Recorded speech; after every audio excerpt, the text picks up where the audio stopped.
BJP ने इस्लामपुर विधानसभा क्षेत्र में अपना चुनाव प्रचार तेज कर दिया है। भाजपा उम्मीदवार के समर्थन में रायगंज लोकसभा सांसद ने इस्लामपुर विधानसभा क्षेत्र के अलग अलग इलाकों में एक बड़ा बाइक जुलूस निकाला और बाइक जुलूस को लेकर पार्टी कार्यकर्ताओं और समर्थकों में काफी जोश था। जुलूस के जरिए आम लोगों तक बीजेपी का मैसेज पहुंचाया गया। बाद में शाम को उन्होंने इस्लामपुर बस टर्मिनस पर रोड मीटिंग की। मीटिंग से उन्होंने बीजेपी उम्मीदवार के समर्थन में वोटिंग की अपील की और राज्य सरकार को अलग अलग मुद्दों पर तृणमूल कांग्रेस को घेरते नजर आए। इस रोड मीटिंग से इलाके में पॉलिटिकल तापमान बढ़ गया है। पॉलिटिकल जानकारों का मानना है कि बीजेपी के इस प्रोग्राम ने इस्लामपुर में इलेक्शन की लड़ाई को और तेज कर दिया है।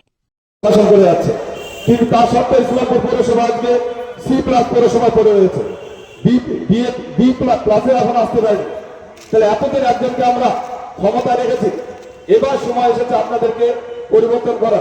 ইসলামপুরে সরাসরি চলে আসে। ইসলামপুরে অনেক সমস্যা রয়েছে। ইসলামপুরে একটি মহিলা কলেজ খুব দরকার, যেটা কারো আগে প্রয়োজন মনে পড়েনি। আজ যখন নির্বাচন এসেছে তখন তাদের মনে হয়েছে ইসলামপুরে একটি মহিলা কলেজ দরকার রয়েছে। ইসলামপুরে দলঞ্চা নদীর উপরে একটি ব্রিজ দরকার রয়েছে।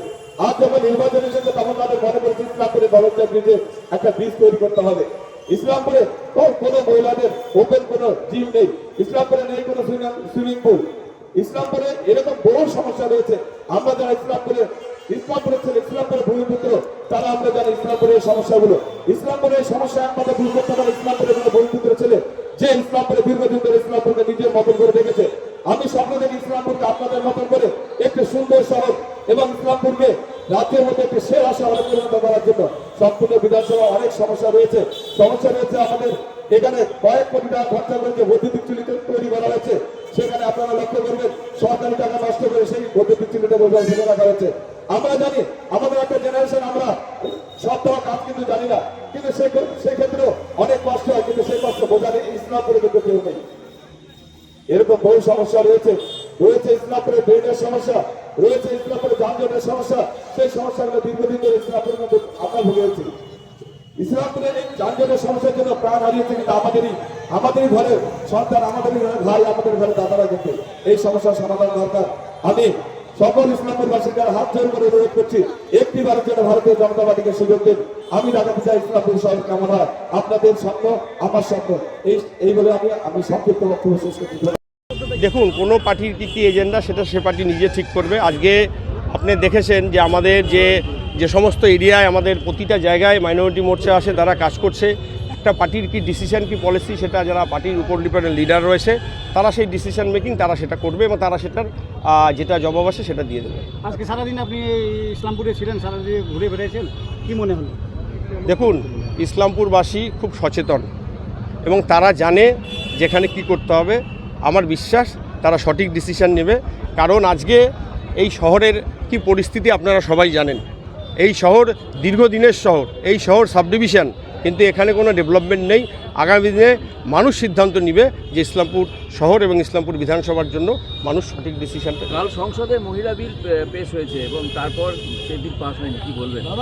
অবশ্যই দেখুন, আমাদের যারা রাজ্যের শাসক দল রয়েছে তারা মহিলা বিরোধী, কারণ সবাই তারা মহিলা বিলের বিরোধিতা করেছে। আজকে 33% সংরক্ষণ আমাদের মাতৃশক্তিকে শক্তি দেওয়া, যার জন্য আমরাও গিয়েছিলাম। ভারতবর্ষের সমস্ত সংসদ গিয়েছিল এবং আমাদের প্রধানমন্ত্রী থেকে শুরু করে স্বরাষ্ট্রমন্ত্রী সবাই আবেদন করেছিল যে নারী শক্তিকে এগিয়ে নিয়ে যাওয়ার জন্য।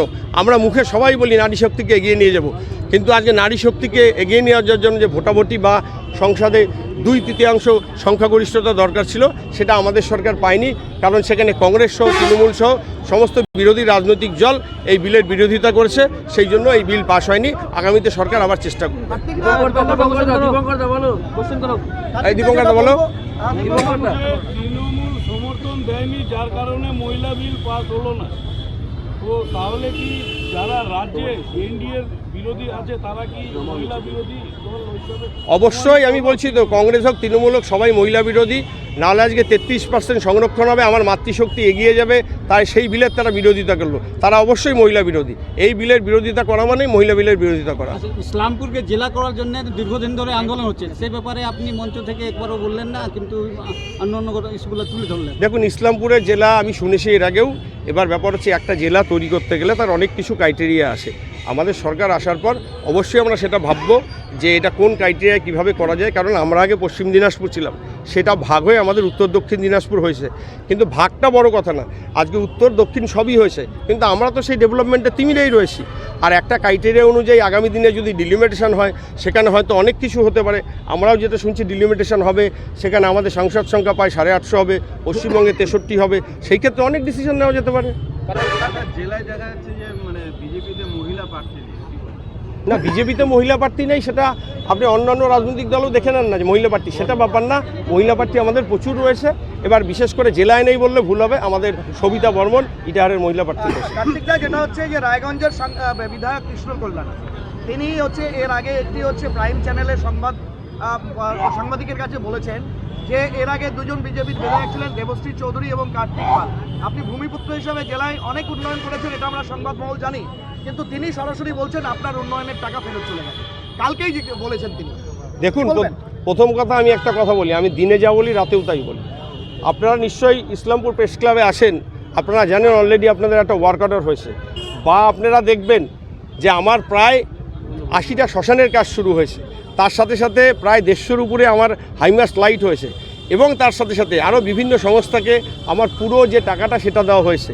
আমি ব্যক্তি আক্রমণ করি না, আমি এই রাজনীতিতে বিশ্বাসী না, যারা চোখ থাকতে অন্ধ তাদের কিছু বলার নেই। দাদা বলছি, গোয়ালপুরে বিজেপি প্রার্থীকে হারানোর জন্য বিজেপি নেতা নিয়োজিত যাচ্ছেন। দেখুন, কেউ যদি দলে থাকে, দলের বাইরে কেউ যদি যায়, সে তো দলের বিরোধী হয়ে গেল, সুতরাং সেখানে বিজেপি বলে কিছু থাকলো না।